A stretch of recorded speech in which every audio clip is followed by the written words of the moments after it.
All right, I want to thank everyone for coming. I know it's during the weekday and some of you have jobs and stuff. Not me. Things like that. I'm Paul Schreiber from Synthesis Technology.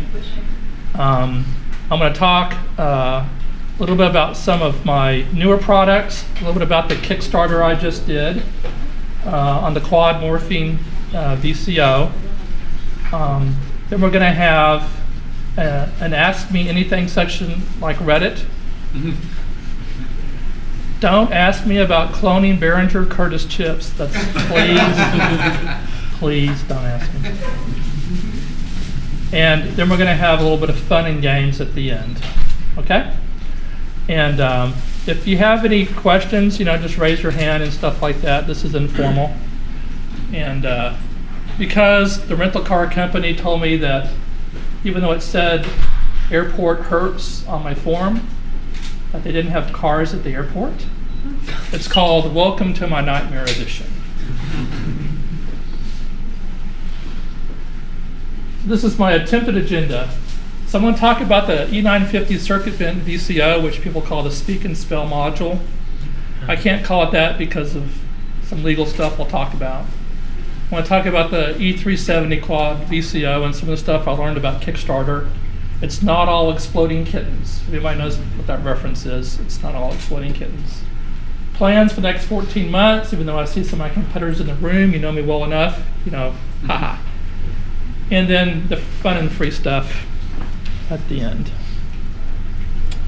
Okay, so I want to kind of go over a little bit about how, as a designer, you wake up one day and you think you have a really great idea for a brand new module, and then at the end of the process, it's nothing at all like how you started. Sometimes it's good and sometimes it's bad. This is one of the good ones. Don't ask me about the bad ones. All right. So what happened is that we like to use microcontrollers called the ARM. Who knows what ARM stands for? Anybody? 3370, 123, you lost. Stands for Acorn Risk Machines. It's a company, Apple, Acorn. Okay, company in England. So they make this little microcontroller, which is this little part here. Well, they introduced this little microcontroller to go against my former employer, which was Microchip, who does the PIC. You may have heard of the PIC processors. Mm-hmm. So Microchip came out with some pretty nice processors that sold in high volume for under 50 cents. And so ARM didn't have a 50-cent part. They had some dollar parts, but they didn't have any 50-cent parts. So they came out with a sales promotion that for a limited time, no matter how many you bought, 1 or a million, would sell you these parts for 54 cents. So I bought 600. I don't know why, but they were 54 cents. So then we had to have what we call in the engineering business a solution looking for a problem. So now we had to say, what do we do with it? So I have a DSP partner named Eric Brombaugh, who also writes code for Audio Damage and other companies. And we came out with something called the cheapo VCO. So I said to myself, what I'm going to do is I'm going to make a $99 retail digital VCO. $99 retail. Because, it's 54 cents, right? So I'm making, $98. So we built a prototype, and you can see the way we build our prototypes, we actually use a PC board for the front panel, which you may have seen before. All you guys, okay, I'll just get together. And laid it out. It's purple. So if you see a purple PC board, where does it come from? Oshpark. And we built it, and it works fine. And we're all happy, and we're going, we are going to sell a tenth of the mass. Easily, a tenth.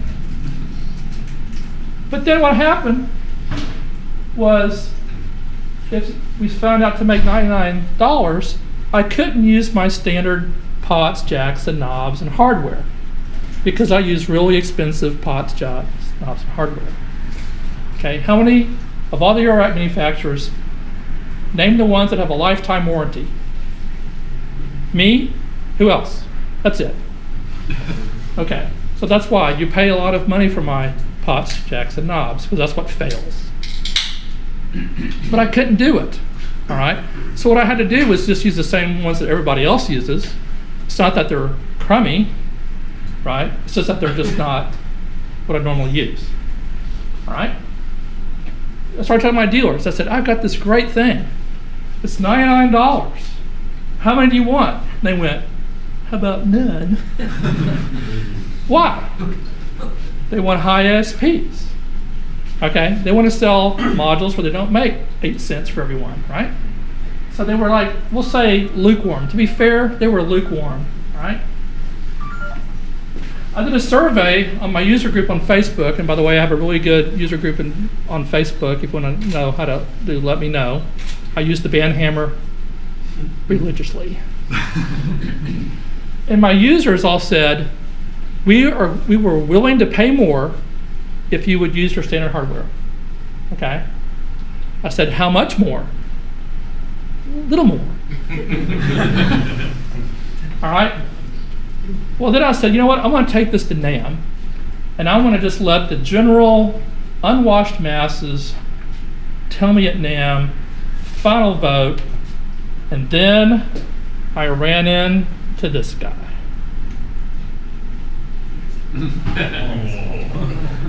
Who knows who that is? Raise your hand.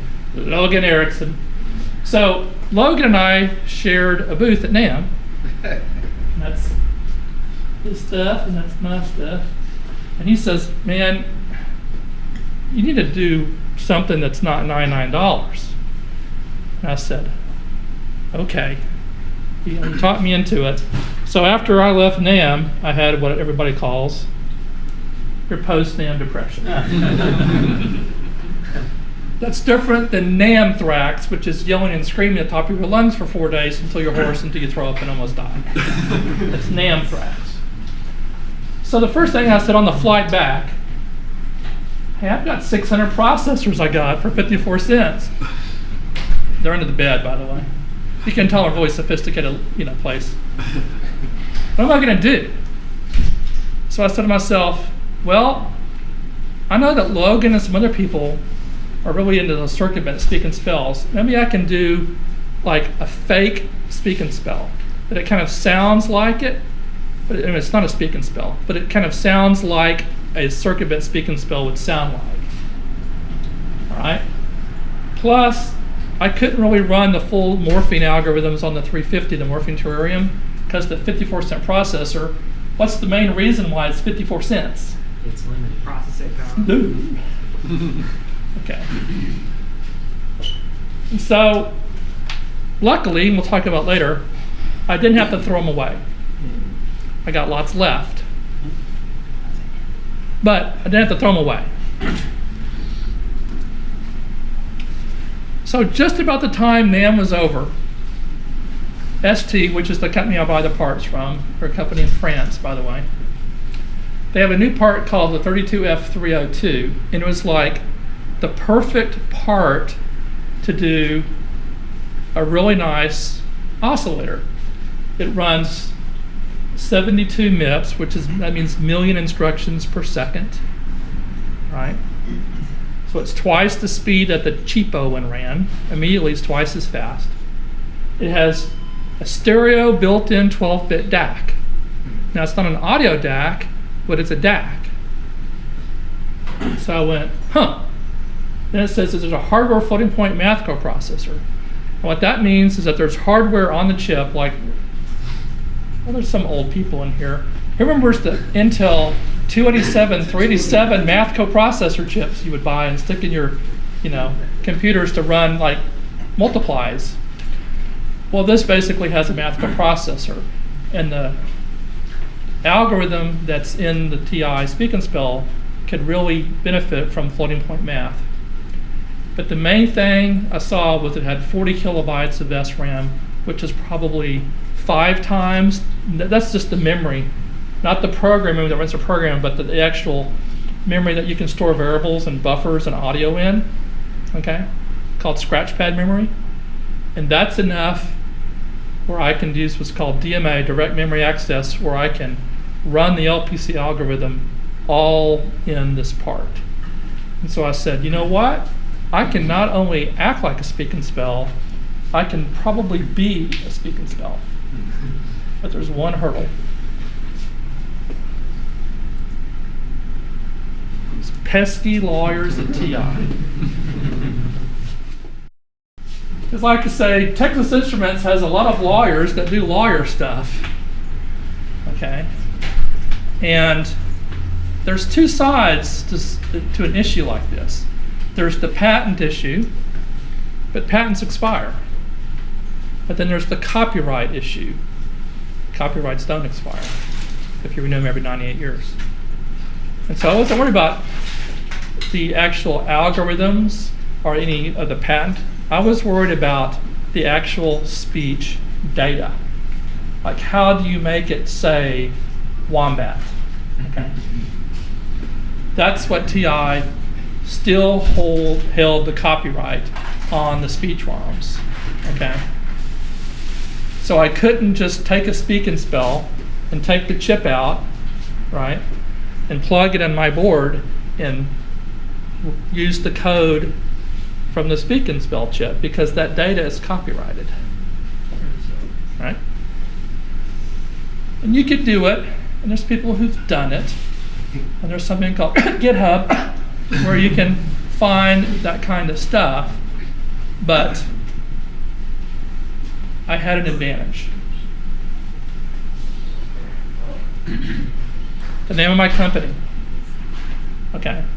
The name of my company, there's a word missing in front of the name of my company. It's too long. The word is speech.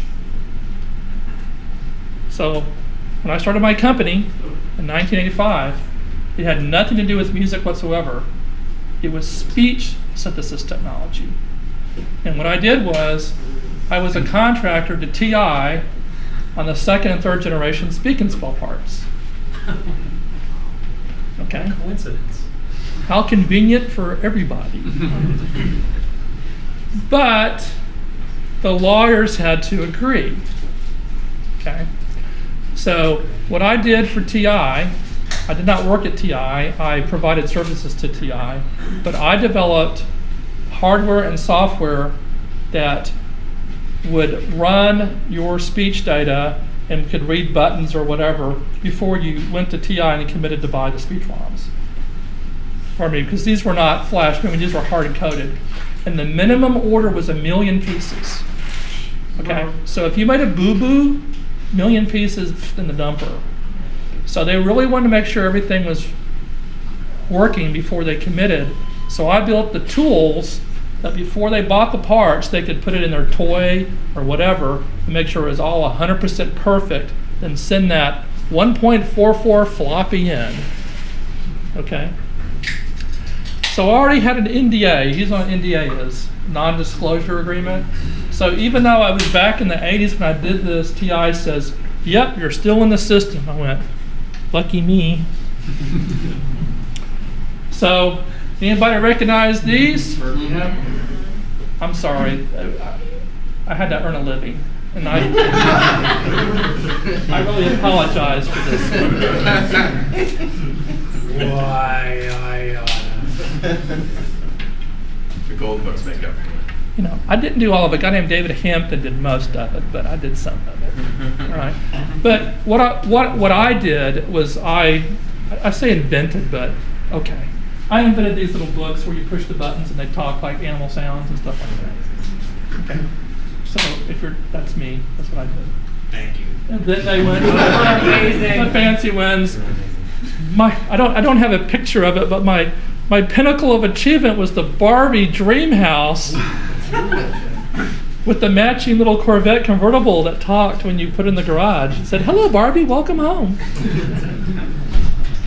All right, so I'm going to talk a little bit briefly about this little fundamental book. Okay, LPC speech, it's not a sample, it's not a wavetable, it's not a synthesizer. It's none of those things. What it is, it's a model of the human vocal tract, is what it is. And the reason they went through all this trouble, one can say, why would they go through all this trouble doing a vocal tract? because back then, memory was still very expensive. All right? The cost of any kind of chip with memory was the memory. And this is an extremely high data compression for human speech. It doesn't do a very good job on anything else, but for human speech, it'll compress it about 100 times better than MP3. Okay? And so it's a lot of front-end processing. So the way this worked is we had, I guess you call it vocal talent, would record onto DAT tape. It's the 80s, remember? 80s, DAT tape. Yeah. What's the sample rate of DAT? 44. No, 32. Anyway. So it's sample on the DAT tape, and they would read a script, and so they would read, aardvark, wombat, whatever. Then the tape went to Japan, to a company that had the world's fastest computer, was a Fujitsu mainframe computer, world's fastest computer, that ran the algorithm to take the PCM, which is the sample data, and turn it into the human vocal tract data. For every second of speech, it took the world's fastest computer an hour. It's 1 hour per second. What year was that? Anywhere from 82 to 92. All right? And then when it came back, it was kind of like, I guess a camera, I'm a photographer, could take what they call raw format, uncompressed. That's what it was. It was like the perfect LPC model, but it was too long. So we had a woman who had a PhD from Cambridge in England, and she's a PhD in linguistics, who sat there and she was in a locked, clean room, you couldn't talk to her, it was all secret. But she would manually, with some tools she had, all I know was it was 4 cards that ran in a PCAT. She would manually tweak that data to get the smallest amount by hand. And it took her a day per word. A day per word. And so she could say the word frog in 41 bytes of data. Where if you say the word frog in PCM, it's about 16K of data. So it goes from 16K of data to 42 bytes of data. Okay? So it's very high compression rate. Now, one last thing. What's interesting about the little buttons you see on here? What are they? Ribbon board? No. I mean, what's on there? Animals. Pictures of animals. Animals. Yeah. What did I say it was really good at making? Non-animals. Human vocal sounds. So, how do you make the animal sounds? Hey, people do it. We have a guy, kind of like the Mel Blanc, and he would sit there and go, ribbit, ribbit, because it has to be a human vocal tract. The LPC doesn't care what you say, but the human vocal tract has to be the one saying it. Okay? So when you hear little things in TI speak and spells that sounds like little music, it's people going do do do do do do do do, because you can't put sine waves in. So here's what we came up with, which is the E950 circuit bit VCO. It's been out about 1.5 years, and I'll do some little demos of it. So it's fully licensed from TI. It took us 4 back and forths. The legal document's 28 pages long.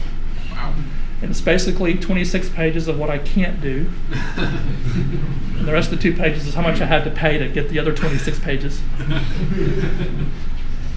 But it is a speak and spell. It's not like a speak and spell. It physically is. It runs the code that's inside the speak and spell chip. It's a different processor, but it runs the code line for line for line, the same code. So it is a speak and spell. Okay. Anybody here bend speak and spells? All right, what's the main problem with the bend speak and spell? When you bend it, what do you have to add on the little side? Push button. Reset. Why? It just won't stop. It goes into a glitch and Yeah, okay. That's the correct answer. All right? So when we did this, I told my programmer, I said, I'm not going to put a reset button on here if it gets hung up, or we call it going off in the weeds. All right? Because what happens is when you bend a speak and spell, there's really two things you do. You change the clock speed, okay? And that's pretty straightforward. Let me turn the delay down. So you can change the clock speed. This is supposed to say healthy. Healthy. So you can go. Healthy. Healthy. Healthy. Okay, this is changing the clock speed. All right. But the other thing they do to quote bend it is they take the ROM data and they swap the order that the chip sees. Well, it'll sound funny, but if you don't do it properly, the algorithm will hang up. Okay. So what we did is we wrote, who here knows Python? Python scripters? We'll give you a test later. See if you just rose your hand showing off. But we wrote a Python script that takes the data and it puts markers in the data and says when you bend it, you have to go marker to marker. You can't stop in the middle. You have to stop and start in these markers. And every word has markers put in it that says when we do the bending, you go marker to marker and you'll never need a reset button. The other advantage is it's repeatable. Okay. Now some people said to me, well, that's part of the fun. You never know what's going to come out. I'm like, no, that's boring because you spend 3 days and it goes, nothing else will come out of it. Okay. I like my stuff to be repeatable. I spend a lot of time and effort making sure my oscillators don't drift and they track. And the knobs, you can put the knobs and come back 4 years from now and it'll sound exactly when you left it. Okay? And that's how I wanted the circuit bent speak and spell to be. I want to make sure that if you found a sound that you really like it, that if you just take your camera and go clunk, you'll get that sound back. It's not luck. It's not a treasure hunt. It's not like, well, I mean, I'm not making this up. Some people cut holes in them. Like, stick your finger on these lines, it'll sound different. So here's some of the basic features. It's got the words and sounds from the very first speak and spell, the ones everybody, the red ones and yellow ones everyone knows about. So here's some advice. When you deal with legal entities, you always start big, you ask big, and see what they take away, right?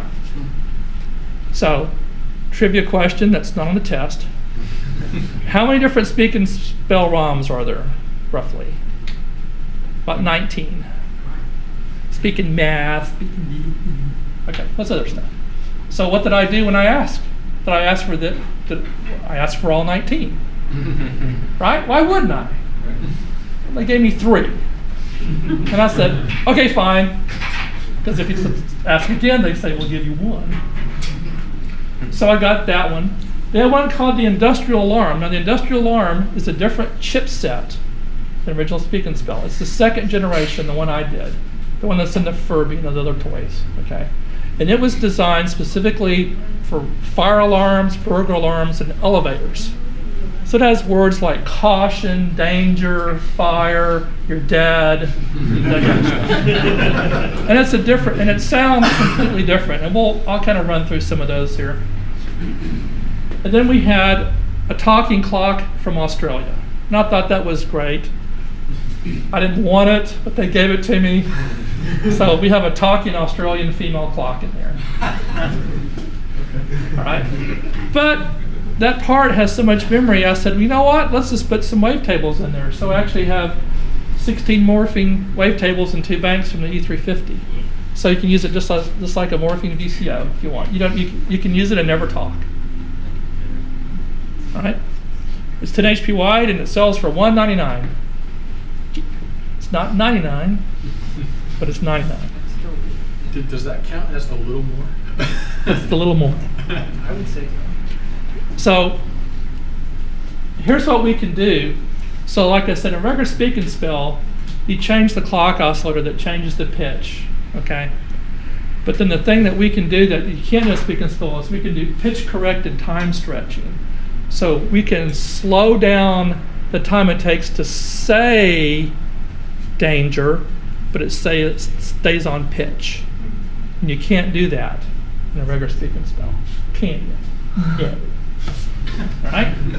The other thing is people said, wouldn't it be nice if you could just like play it so that it's like words per octave instead of volts per octave or pitch per octave, it's words per octave? And I said no. And they said, we're not going to buy it. And I said, okay. So we had to change our front end A to D converter a little bit. So now it's indexed to 6 words per octave. I didn't know Speak and Spells had exponential converters in them. But this way you can hook it to your keyboard, and it's in every 6 notes, every octave plays 6 words. So that way, if you have like a Rene's sequencer or some other sequencer, people say, well, I want it to say dirty words. I want it to say naughty things or whatever. I said, well, you can pick words out as long as you give it a voltage so that, like I said, it's repeatable. Every word will say it if you give it that exact voltage every time. Okay? And yes, there's people who spend a lot of time making it say stuff. Okay, so everything's repeatable. All right, so I'm going to do, anybody have any questions, by the way, about any of this? Am I going too fast, too slow, bored and stuff? Yes? Are the wavetables the exact same wavetables from the E350? Yes, they are. Okay. Not all 192, but it's the same data. I didn't have to change in the data or anything like that. Okay, so what we're going to do is I'm going to just let me pick a word that's not, well, let's go to the different styles of words, for example.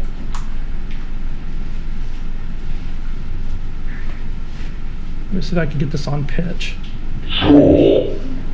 School. School. School.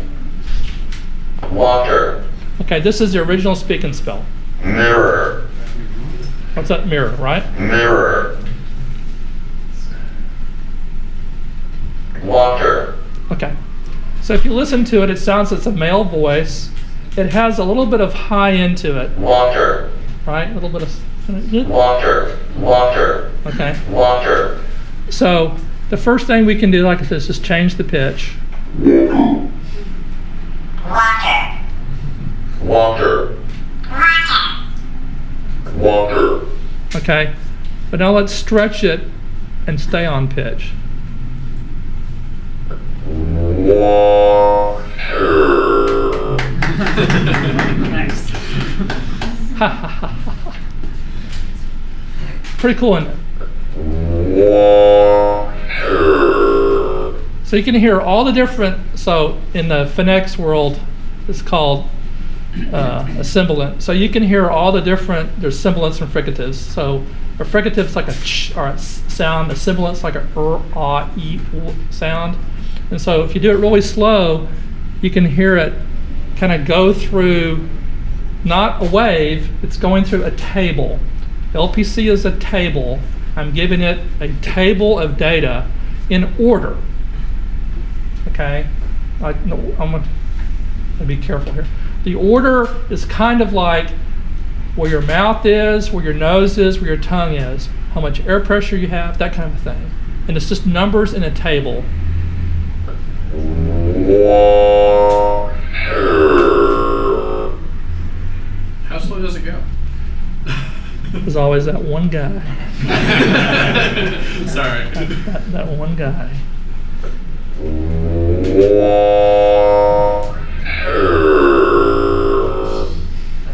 Okay. Alright. Now, let me pick a word. Incorrect. There's always these people. Okay, hang on. That's my favorite word. All right, how about this one?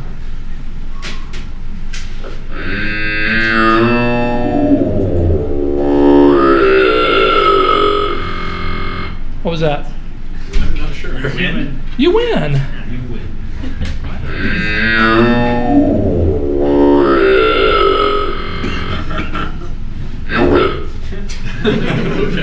Okay. Okay.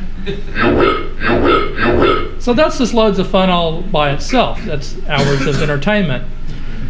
But that's all being played correctly. So what if we play the frames backwards but through the markers? Okay? Now, not every word is going to make sense when you do this, okay? Because it's like, we don't know what the algorithm is because you're playing it backwards. So this should be on pitch but played backwards. So what does backwards mean? It's not like we're playing you win backwards. we're playing the table backwards. So like instead of giving it the tongue position data that's expecting it, we're going to give it data that was meant for the diaphragm position. Okay. Okay, here we go. I know I'm just as excited about that as you were. Let's slow it down here.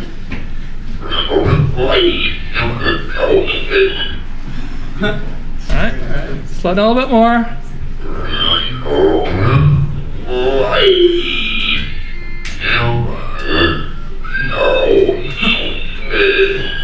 We're still going.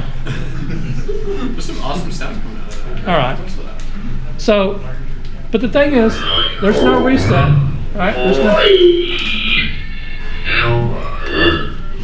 All right, and so when we do this, I can just like play that on the keyboard. Look. Let's add some delay.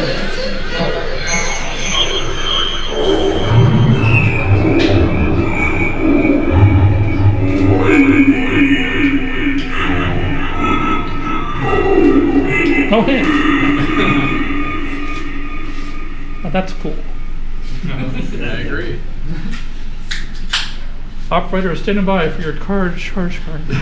Now, that's the original speak and spell voice. Now let's talk about the industrial ROM voice, which is a different part. So TI had to do a new generation because the old part was on what we call an old process. A process is the actual semiconductor silicon method to actually make the chips. And you get to a point where the old processes cost so much, you want to go to a new process, which is usually smaller. Okay. And since you buy the wafers blank, the more chips you put on a wafer, the cheaper they are because you pay a fixed price per wafer. So if you put one chip on or 10,000 chips, you still bought the wafer. So they said, we want to go to a next generation. And it sounds, of course, when you go to a new generation, they went to better quality.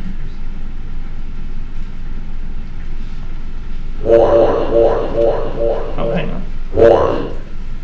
Warm. That's the word warm? Answer. Answer. Can you tell it's a better quality? Answer. Yeah, it's more. Oven. Learn. Ha. And so one of the things I did before I did the looping expander is how do you remember where the words are besides looking at the PDF? So we have a scan the dictionary function. So if I can do this should work. Pull. Talk. Touch. Was. Extra. Watch. Does. For. Once. It's a little tick. Above. That's the Three. marker between. Kelvin. 0, 3, 4, 5, 6, 9, 10. 8. 7. Child. Guide. Blood. Haste. Squad. Bullet. Danger. Front. Yield. Blood. Carry. Early. Rural. Ready. Water. Mirror. Stuff like that. That's enjoyable. Okay. All right. So I want to move on a little bit. How am I doing for time? I'm doing I swear, okay. I'm just gonna get that and make it sound like Joshua from Warden. It's gonna be great. If you buy one, you can do it. All right. So now, as you saw, the circuit bent VCO used this new chip from ST Micro, right? 302. I still haven't used up the 951s yet. Only 951s.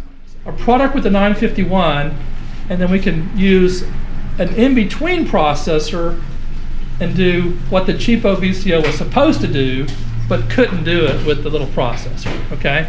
So I want to talk about those two modules. So the first one we did is called the 330 multimode VCO. This is what we wanted the cheapo to do until it pooped out. So this doesn't use a 54-cent processor, it uses a $1.35 processor. But what happens is we added 2 operator Yamaha FM, like DX27. We have the morphing waves that actually morphed and didn't sound bad that were in the cheapo. And we also added some of the cloud generator modes from the E340 cloud generator. Okay. We also have 2 independent modulation inputs so that based on the mode you're in, the modulations change. Like for cloud, it's spread and chaos. For morphing, it's got 2 outputs. And it has stereo outputs too, so it has 2 independent outputs. Same pitch, 2 outputs. All for one low price of $199. Big balanced stereo outputs? No, it's just 2 independent outputs. So output 1 is modulation B's and output 1 is modulation A. So like, for example, you have so in the morphing, you have 2 different wavetables going. So on the E340 mode, it's saw and sine? Yeah, saw and sine. Okay. And then it's spread and chaos. And chaos bandwidth are combined into one kind of mixture. Okay. So for right now, this is replacing the 340 for right now. Okay, not the 350. It's only four voice though, right? Huh? It's only 4 oscillators? Right. Okay. There's the 4 oscillator mode, not the 2 or the 8. Okay. So that's where the code went, right? We had the cheapo code. So we put the code in this one and made it run. So where those little processors wind up? Well, they wound up right here. The looping expander. And that's what you're hearing me play when I do all these loops and stuff, okay? So the little processor is in here, and it drives that little OLED display. And so now, that's the dictionary. So what we did was we put the entire dictionary of all the words in this little processor. So now, you can look at the screen and tell you exactly what word you're on. There's no hunting and guessing, okay? If you're in the VCO mode, it shows the output wavetable that you're doing, all right?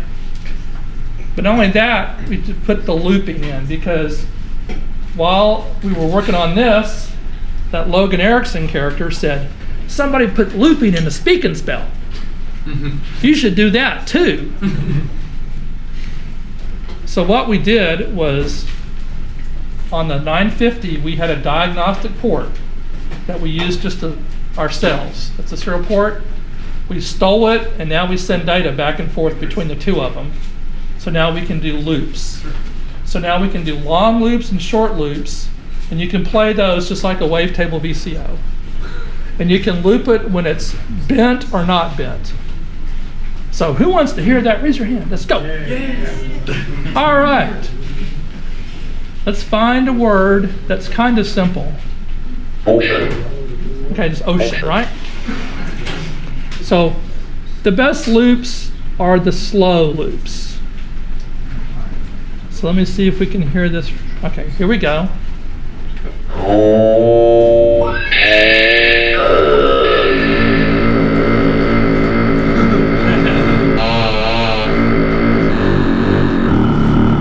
So it's doing the sound, right? And so I have 2 modes. That's loop forever. Okay, or just loop momentarily.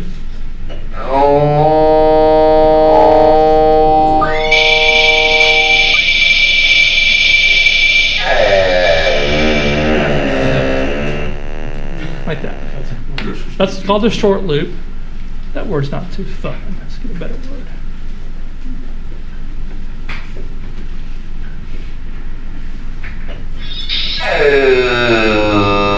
There's one. There's one. Okay, this word normally is this word. Ancient. Ancient. Let's play it. Slow it way down.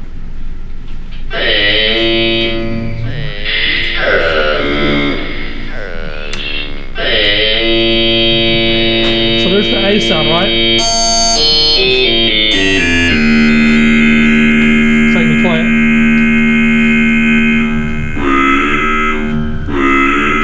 That's the long loop. And while it's looping, you can pitch it up and down. And you can bend it while it's looping.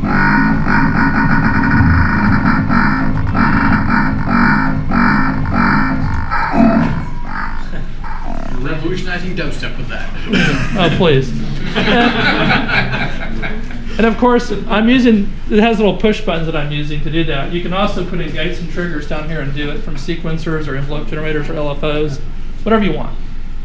And if you How just, are you going to that next symbol, the next syllable? I'm waiting for it. I wait for it Oh, okay. by ear, right? So let's just play around here. I'm gonna go real slow.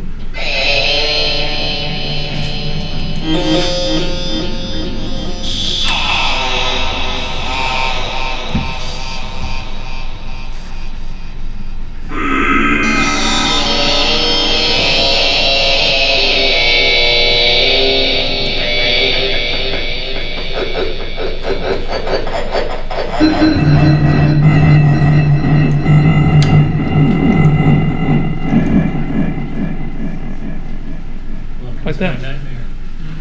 And that's just one little part of one of the 600 words.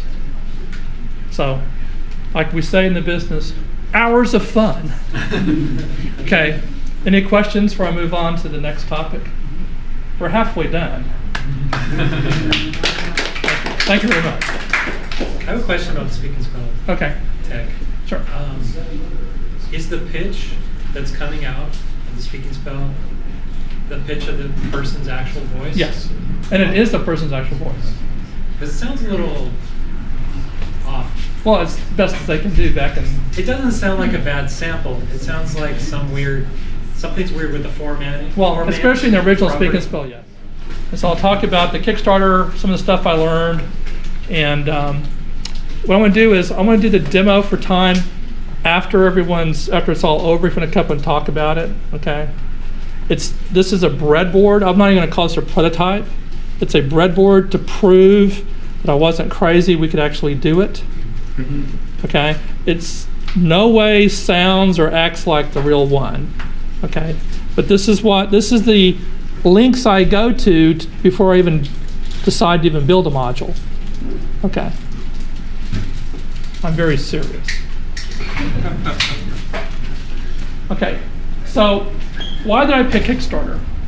Why did I not use my wonderful dealer network? Okay, I have 14 dealers all over the world. Well, I was thinking, this thing's only going to sell maybe 80 or 100 if I'm lucky, okay, because it's so expensive, you know. And I was going to do like, talked about one and done. I was just going to say, this is the one batch I'm going to do. I hope I can do 75 or 80. So why do I hope to do 100? What's magic about 100 in the electronic world? Quantity breaks. Yes, you get a quantity break at Mouser and DigiKey if you buy 100. So I'm like, you don't want to sell 60 because if you sell 60, what do you wind up doing? Buy parts for 100 anyway, and then they sit under your bed. Then I said, you know, if nobody wants it, shrug it off, because how many people here associate me with MOTM, my 5U stuff? Okay. So I had a really bad module in there that took 2.5 years to break even, called the voltage controlled pulse divider. And I didn't want another 2.5 years to break even. Okay, I didn't want that. The nice thing about Kickstarter is I'll get the money on Tuesday of next week. Okay, I'll send you postcards from Singapore. And then of course in the back of your mind, if you go through Kickstarter and look, you'll see some pretty exciting campaigns like the Exploding Kitten card deck that was $8.3 million. The ice chest with USB Bluetooth and who knows what in there that was $4.8 million. There's a lot of board games. I've never played Dungeons and Dragons, and don't even explain to me what it is because I don't even care. All I know is I wasn't one of those people. But there's probably 20 or 30 of those board games at any one time, and they're all in the $500,000 to $600,000 range. So I'm thinking about getting me a color printer and some cardboard and going, oh, look, you know. So there's always a possibility we could do better. And then I was thinking, you know, I'll put it out there, and if it's really bad, you can actually delete a campaign, you know, like no one will know it except the Wayback Machine. So don't spoil it. So what really happened when I did it? Well, it went over $265,000. So. And I was like, yay.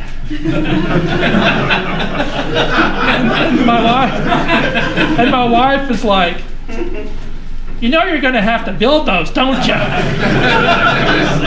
And I said, well, not technically. I don't really have to, because that's why they're called campaigns and pledges and not sales, because there are instances, and in fact, there's a trivia question.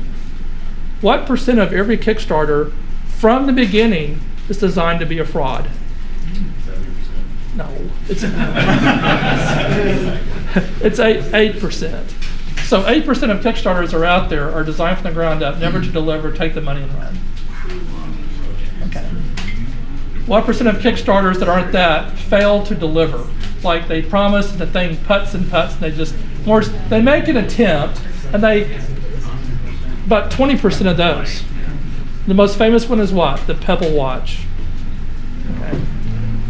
So I don't like when it be those guys, but I'm going to have to make about 450 of these units. Now, when I say I'm going to make them, robots in Dallas are going to make them. Okay, I'm going to pick them up and go. Looks good to me. So here's the basic features. It's got 4 independent VCOs. So every VCO on here is completely independent. Each one can be a cloud generator, a morphing terrarium, an operator, or an LFO. Whoa. It doesn't matter. Okay. Each output, though, it has a built-in mixer. So you can feed in 1 CV and get 4 oscillators mixed to 1 jack if you want. No, there's not VCAs, and no, you can't voltage control mix them. But you can mix them in software in there. You can load your own wavetables from a micro SD card, and we're going to have the free app that does it. We're going to publish the open source for that app. It's going to be open source. So you can look and see if we're going to publish the data. Okay, it's not encrypted or anything, but it's kind of like Microsoft.wave format. It also has presets, so you can load and set. There's a preset manager built into it, so you can load and save presets. Probably 16. No, you can't control voltage through the presets. And each VCO, this one only has 1 modulator defined, so we added 2. That's why this one there's 2 more rows on the real one than this one. This only has 1 programmable modulator. I said, no, we're going to have 2 modulators. So you'll be able to do the XY morphing in the E350 in every single voice, independent and simultaneous, at the same time. Okay, so that's pretty cool. Just like that. So here's some of the little screens. So this screen that's on there came out of a Nokia cell phone. Well, I used to work for BlackBerry. I had some extra ones. Like we used to look at them and go, ha ha. So this is kind of what it looks like. The real one has a nice quarter VGA TFT, 300 pixels per inch, kind of high resolution stuff. But like this is the mixer. So channel 1 says I can take each of the 4 voices and mix in how much of each voice comes to that output jack. And this is saved as a preset. Okay, so this is done with the standard interface with the encoder wheel and the push button. Okay, and it has a little built-in. Okay, now listen to what I say. It has a built-in waveform display. What word did I not say? Scope. Scope. It doesn't show you the output wave. It shows you the wave it's using in the memory. Okay? Because someone's going to say, well, I'll look at the output wave in real time. I go, well then, go buy this Tektronix scope on eBay. Or that Mordax data thing or whatever. If you get in line for like 6 months, you might get one. But we can't do that with this processor because it has to have buffer memory and modulation. So it will change the display in real time, but it's not exactly what the output is, but it's better than what? Nothing.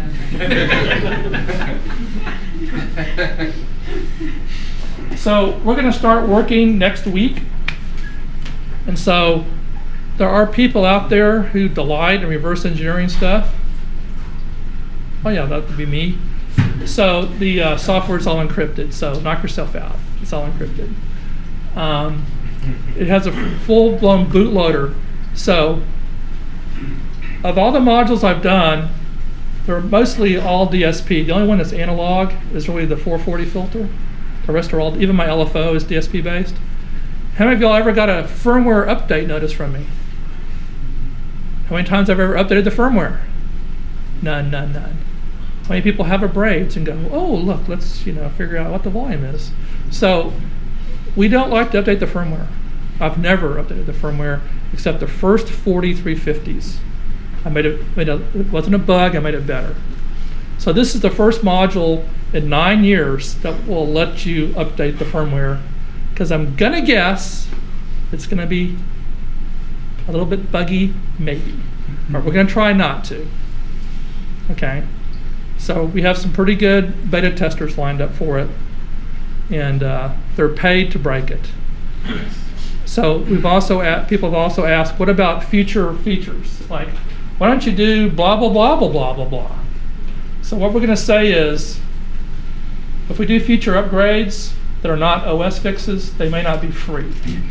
So you may have to pay $49 and get a file, and you can get extra features. Because if you follow the Kickstarters, one of the things you do to get people going on is you have what? Stretch goals. And folks, I ran out of them. Okay, I was like, oh my God, well, no, let's. Some guy says, you can deliver it in your red Tesla. I said, no, I don't think so. So if we figure stuff out, we're going to actually put it in there. So the first thing that happens is we have to order the pots. So the pots I use in all my modules are custom made for me in Japan. The average Eurorack pot, if you look at the spec for the rotational life, which is how many times you can go end to end, and that spec is 64% of them will at least do that. It's usually around 100,000 rotations. Mine are 3 million. Wow. So my 63 percentile, which is what? How many sigmas is 63 percentile? 1 sigma? Nobody took statistics? I flunked it. Anyway, so. Electro is 11 or so, right? What? That pots. What? I love that model, but the pots are shitty. Molecular heavy industries. Whatever. People talk bad about me too. And then if you have a DIY, so what I'm going to do is I'm not going to use my standard jacks. I want to use these jacks right here because it's just mechanically easier. They're easier to solder. My assembler that I use, I do not physically assemble these. I take them to a company in Dallas I've used for 35 years. They actually soldered on the Speak and Spells 35 years ago. They have a robot that is basically a solder pump. So the board's up here and it pumps molten solder like this and it sprays molten solder on the bottom of your board. And it will solder all these jacks. This goes, and they're all soldered. So that's why I'm using these particular jacks. Okay, and the jack board is going to be on a ribbon cable. So if you want 1/4-inch jacks, if you want banana jacks, you can put those on there. Sorry, I have to gather myself. I wasn't supposed to say banana jack. And then I've gleefully, in advance, spent some of the Kickstarter money. And I bought some screen capture software, a microphone, a DBX channel strip, which has so many knobs I can't possibly figure it out. And I'm going to try to make some YouTube videos that show my whole design process for the 370, from clean sheet of paper till units going out the door. It's not going to be that good. We'll see. Although I am pretty amusing for a double E. So we're almost at the end. So the next 14 months. So people have asked me, oh, I missed the Kickstarter. My wife was sick. I had to pay rent and food and So what if you miss the Kickstarter, it's a 2-part process. Okay. Between now and April 1st, if you send me a PM or an email, I'll sell you one if you PayPal me for not the early bird price, but for the regular full price. After April the 1st, I'm going to sell 25 of them for $929, which is about $80 more than regular. And just 25. When those are gone, then it's all to dealer stock. For the dealers that ordered them, it goes to dealer stock. And the MSRP on that is $9.99. See, you see a trend here? The longer you wait, the more you pay. Now, it's not all just fun and DSP at Synthesis Technology, although my DSP partner's loving the royalties. So actually, 3 of the next 4 modules I'm coming out with, sometime in the next 14 months, are all analog. And they're all kind of throwback to my MOTM modules. Does anybody here own MOTM modules? Yay. Yay. All right. So you have an MOTM 480 filter? Oh, many. God. How many do you have? 16. No, you don't. But anyway, it's a Yamaha CS80 filter. Now, there are some people who have attempted to do this in other formats like Eurorack, but they have not got it right. So I think I got it right. I think I got it right the first time 12 years ago, so I think I can do it again. Yamaha GX1, ABBA, his favorite synthesizer. It has a really bad filter in it. So what a lot of people say, especially about my 440 filter, is sure does sound nice and clean. I don't like that. Okay. So the 45 is not going to be nice and clean. It's a diode filter, so it's naturally going to distort. It's like the Steiner Parker Synthicon or any other Korg MS-10 filter, anything with a diode in it, EMS Synthi 100 diode filters, they're just naturally going to distort. So this is a distortion little diode filter. So I'm going to go out of my way to make it bad. And then I'm going to do a Eurorack version, the MOTM 300 5U oscillator, which is considered the best analog oscillator ever made. Thank you very much, it really is. And so we're going to put that in Eurorack format. And so I don't know if I ever have time, but I actually brought the schematics with me to work on in my spare time on my tour, which looks like I won't have any, but I want to build some test boards because I have a little temperature chamber I have to put in the oven. So one of the things you have to do with analog VCOs, of course, is make sure they don't temperature drift too much. You want them to drift a little bit, but not too much. And so there's a new kind of, how many people here like DIY stuff? Okay, so you've all used like Timco resistors and stuff before? So you can use a Timco resistor. You can use the Ian French, which is used in the IntelliGel modules, called Dala Timco, which uses, I'm getting real technical here, uses an OTA and a backward compensation loop to dial out the Timco. Or you can use another way. So I have a new way to do it, and so I'm going to do some testing. Hopefully that'll work. And then, since I like memes, so the E350 Mark II is coming. So the E350 Mark II is the standard 350 and the standard 340 in one module with the SD card reader to load your own wavetables in. Wow. And it has this little OLED display that's in. Now, it's going to be kind of pricey. I don't know exactly where the first digit is going to be a 4. Okay. But that's going to replace the current 350 and the current 340. So when the current 340s and 350s are sold out of dealer stock, those two modules will be unobtainable until this one comes out, and I'm guessing this won't come out until the fall. So if you want clouds and morphines, you can buy the 330 for $199. Then get this and sell the other one if you want to, or keep it, because I do pay attention when people sell stuff. I'll watch you. I'm not like Don Buchla, who physically used to go to your house and say, "Why are you selling my stuff?" he did that. And speaking of Don Buchla, it's raffle time.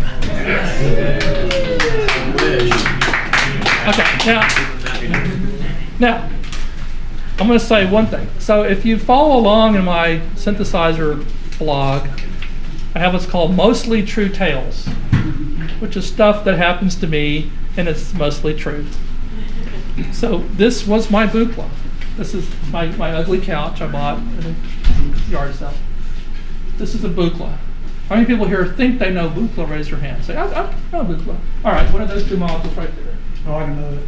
I know the man, not the... Oh, okay, those are called MARFs, multiple arbitrary function generators. 8 of them were built. There's 2 of them, right there. 1 and 2. Of the 8 that were built, how many actually worked? Maybe not. He actually sold these things and they didn't work. And he said, "I promise to fix them later if you buy them today." Well, this person bought them. All right. So this is this Buchla Series 200, right? This is 11% of all the 200 modules ever made in this cabinet. I bought it for $2,400. But there was a catch. Right here, someone said a Coke. And it fell this way. And it went in here. And then they got excited. So this is a boat, right? So what did they do when they got excited? I better hide it. And then when they closed it, it went. So I put a picture of it up on my website and go, look what I have and you don't. I mean, that's the whole point of being a collector, right? I have it and you don't. That's the whole point. So I got a call from a person who is, shall we say, well known in the industry for being a flipper. He goes, I'll give you whatever you want for the book. I'll give you whatever you want. I said, I want a Moog 55. I want an RA Moog 55. And he goes, okay. So he got in his car and he brought me a Moog RA 55, 1968, all original, 2 keyboards, ribbon controller, and he gave that to me, and I gave that to him. And so I was like, hey. So, because this thing was broken, okay? It was broken. None of it worked. And I decided, so his was not in great shape, so I redid the case and the power supply and everything. And I spent about $17,000 on my restore. And it was dead mint. It was perfectly dead mint. He had to spend $57,000 to get his to work. But he sold it for $98,000 to a collector in Japan. So this one little dead thing generated all this revenue. And I kept my Moog 55 for several years, and if you go to my personal page, you'll see it over the Oberheim banner. I stole it in hand, but that's another story. We're not going to talk about why I have an Oberheim banner. I have 6 prizes to give away. But you have to win the 6th one. All right, ready? Sure. Spin the dial, please. Wait, we have a late comer. We're gonna take a wait. Make a whole They just came off the bus stop. Straight in. That's the best way. Straight in. Don't you get to hear the stupid guy get a thing and out the door. It's going to be on eBay, and by 10 o'clock, buy it now. $99. Hey. Hope I get one.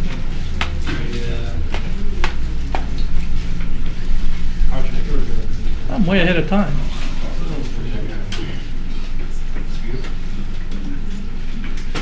Are we done now?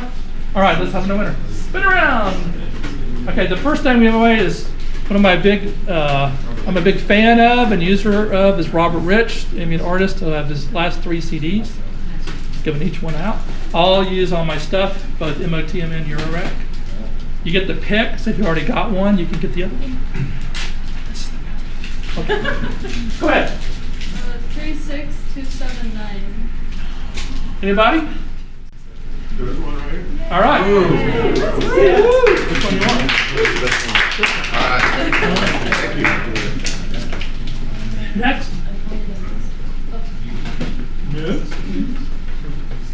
She broke it. I'm sorry. That's the end of the round.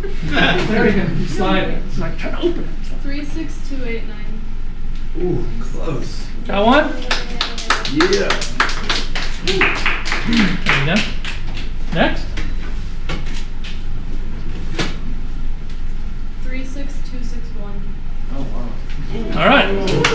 Yeah. What we left behind. All right. Yeah. Don't get no. Now for the good stuff. E330 multi-mode VCO, cloud generator, Morphing-Turian, and 2-operator Yamaha FM. Is that the number? If it's on eBay, come and get it. 36298. Oh, 98. Give it up. Fresh off the bus. There you go. Don't worry, I know where he lives. Yeah. All right. The Does he even have a Eurorack system? Oh, well, he does now. He does now. He does now. He does for a whole 5 minutes. So I come on. Here you go. All right, circuit bit, speak and spell VCO. Let's have it. 36294. Just strolls in, picks it up. Thank you. And walks So out. close. Now comes the second part of our program.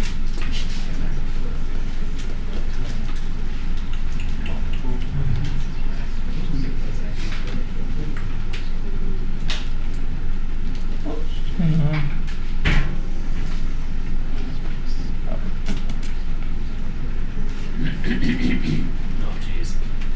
Trivia contest. Now, this is how it's going to work. I need 3 people to do it. It comes, the questions are easy to hard. There's a tiebreaker question.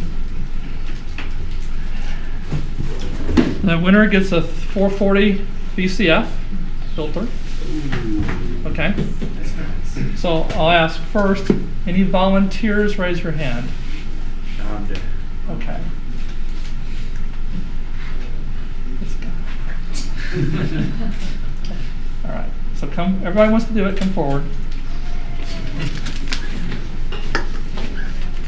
Cheat this. Pick 3 people.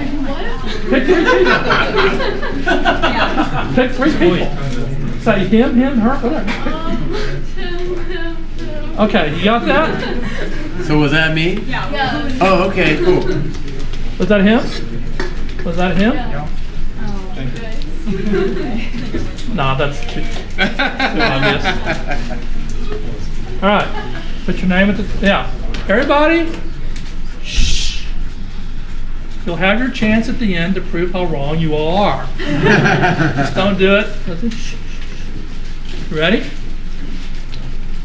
Playing for valuable prizes. No crowd assistance, winning no prize. It's Burton. I'm going to go kind of quick because they're all dying to know the answers. Here's the first one. Bob Bogue's middle name was Alan Albert Andrew Alphonse Arthur. R.A. Moog, what's the A stand for? Write your A, B, C, D, E there. Got it? Too bad, we're going on the next one. This is the front panel from a Watt Modular. Roland, EMU, Korg, Steiner Parker, or PPG. What brand is that panel from? No, it doesn't say, don't look. Just if you know it, you know it. Got the answer? Too bad, we're going to the next one. What year was that from? 1974. What is this format called? Euro, EMU, FRAC, PIA, Buchla. What's that format called? That's a specific format. There's a hint. I'm not going to tell you the hint. Got it? It's A through E. Question 4. The red stripe on Euro means what? Give me any of these things. It's the E, don't ask Schwayman. He doesn't know either. So it's plus 12 is on pin 1, minus 12 is on pin 1, plus 5 is on pin 1. No one knows for sure. Definitely don't ask Schwayman. Don't ask Schwayman. And then there's out to the side, there's a bonus. Is this particular cable properly made? Look closely and tell me if it's made correctly, 1 or 2. So you have like A1 or D2 or something. So look close. Okay, ready? Too bad. We're going. Number 5. What is that? Who made that? The Wavemaker, Centon, Blyset, Helios, or Centaur? They didn't make very many. A through E, please. Next. Oh, man. Question 6. A popular DIY synth. This is a hint, by the way. In the mid-70s is pictured here. Who made it? Paya, Electronotes, Aries, or Digisound? Look closely. There's a hint. If you look, you're looking. 3, 2, 1. That's A through D. There is no E. That's if you're paying attention. If you write E, Question 7. The Moog 904A is turned to a what kind of a filter? A lattice filter, tangent filter, matrix, ladder, or unicorn? This is only if you're on Reddit. Or Gearslide. I can't say that one either. Question 8. The largest number of 5U MOTM modules. Is that guys, y'all still here? Over 240 MOTM modules. That's me, by the way, in case you're wondering what this means. I designed this before you're. Is owned by which of these people? Russell Brower of Audio, Hans Zimmer, Trent Reznor of Nine Inch Nails, Robert Rich, whose CDs you just saw, Joe Walsh of the Eagles. You laugh. He's a customer. Yeah, he has a But the question is, just how big a customer is it? Moving right along. Okay. I think this is, if you see a Craigslist ad for a rare Buchla module from 1972, you ask for a photo. You get several, but you see this one. Why? Buchla PC boards are not blue. There were no Buchla modules in 1972. There's no solder mask.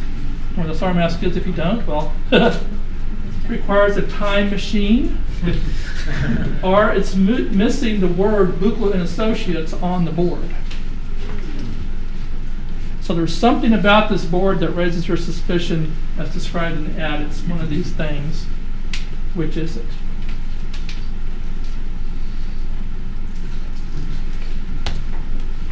Question number 10.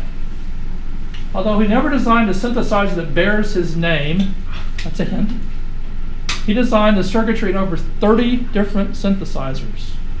Write his name. That's his picture.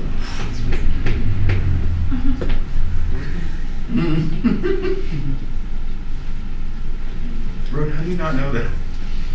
You know this. I know a lot of stuff.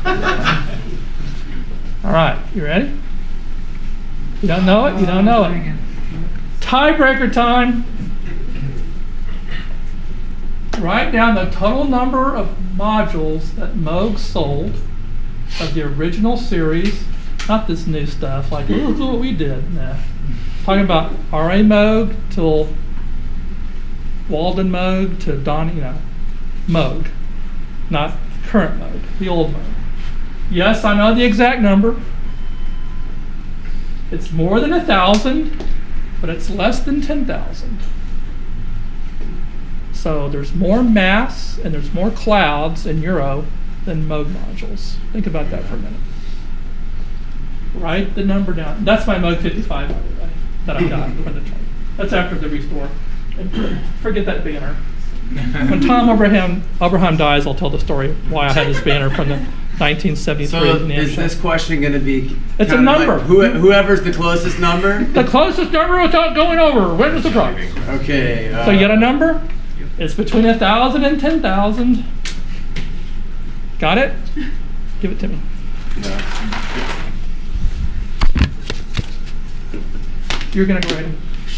You picked them. You grade them. I was on. It's just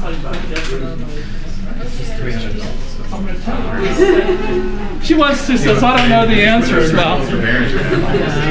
Who does? Let's find out what those. Let me see if I can go backwards. Where's the page up and page down? SMA and Curtis. Here we go. Let's do audience participation. Raise your hand if you think you know the answer to this question. Did you look it up? No. What's his last name? Arthur. Yes, it is. His name is Arthur. Robert Author Moog. E. What was his PhD written on? What's his PhD? Mathematics. On a napkin. No. Oh, what was it written on? Topic. Crystal microphone. Growing crystals in crystal microphones. Rochelle salts, to be exact. This is a panel from a Emu. Emu, my buddy Dave Rawson. What's this format called? How did you know? The holes on it. The holes were right. Yeah. The holes are closer than Euro. It's a frac module.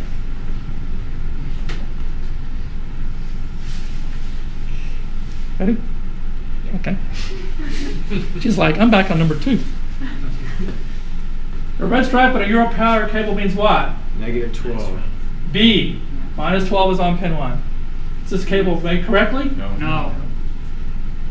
I said yes. It's yes. It's made correctly. There's the key. There's the key. There's pin 1. There's pin 1. It's made Yes. correctly. So the answer is B1. B1. B1. Number 4. B1. It's my cable. I'm making one. Question 5. Who's that? Helios? Wave makers. Synthesizer. Wave makers. That's a wave maker set. A. Wave makers. Made 37 of them. Wave No one got makers. it right. No one got it right. What's that? Yes. It looks like an Aries, but it's not. It's a digisound. Shit. It's a digisound. For 6. Why? How do you know it's a digisound and not an Aries? The jacks. These are 3.5 millimeter jacks. Aries had 1/4-inch jacks. No one got that right either. Oh, and Pio was banana plug, right? And there were pin and socket jacks. They weren't even banana plugs. They were called pin jacks. Banana plugs cost too much for him. Lattice. Tell me you got this as a ladder filter. That's the ladder filter. Ladder. D. Ladder filter. If not, you have to go collect ceramic owls or something. All right. Largest number of people who own my old gear. Who owns the most? Resnick. I said Robert. Okay, they all own it. I'm going to go. Okay. That's all across the map on this. He has 54 modules. They're in reverse order, by the way. Oh. So lowest to the most. Russell Brower has the most. Really? So if you play World of Warcraft, you hear all MOTM. That's That pretty much explains so all much. MOTM.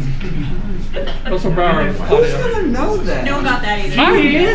Besides you, who's gonna know that? If you were an old-time MOTM guy, all right. For stalker fans. All 2 of them. All right. What about this one? I thought this was both hard and easy at the same time. Time machine. Why do you need a time machine? The date code on the chip is 75, I think. Right. The date code is 75. So the date code on the chip, it says 7351. That is the year and the week that chip was made. It was made the 51st week of 1973. It can't be a 72 module. You need a time machine. So the answer is D, requires time machine. Did anybody get it right? Y'all gonna make me come back here next month and just talk some more. Yeah, please. Please do. Number 10, who is this? Curtis. Doug Curtis. Doug Curtis. All right. So You I'm guys in. got that one? No, no one got it. Blew that It's one. based on it. I had it. Everyone Got me on said the Doug spot. Curtis right then, and y'all went, I don't know. We- All right, so Doug Curtis and I Cabal. actually have 3 patents together on Radio Shack voltmeters. That's another story. Tiebreaker. All right, we'll do a hand raise real quick. Who thinks it's more than 5,000? Raise your hand. More than 5,000. Keep your hands up. The answer is more than 5,000. If you think it's more than 7,000, keep your hands up. The answer is 6,681. What'd you guys put? 6,000. Anybody I get put 5,400. Oh, closest. Who won? Vote it. Hey! Thank you. Even though I blew it on the Curtis one, I should have known that. Everybody give him a hand. He won. He got 4 right. He made a 40 and won. So proud of you. It's like grading up curve rules. I'm done for the formal part of the program. I want to thank everybody for coming.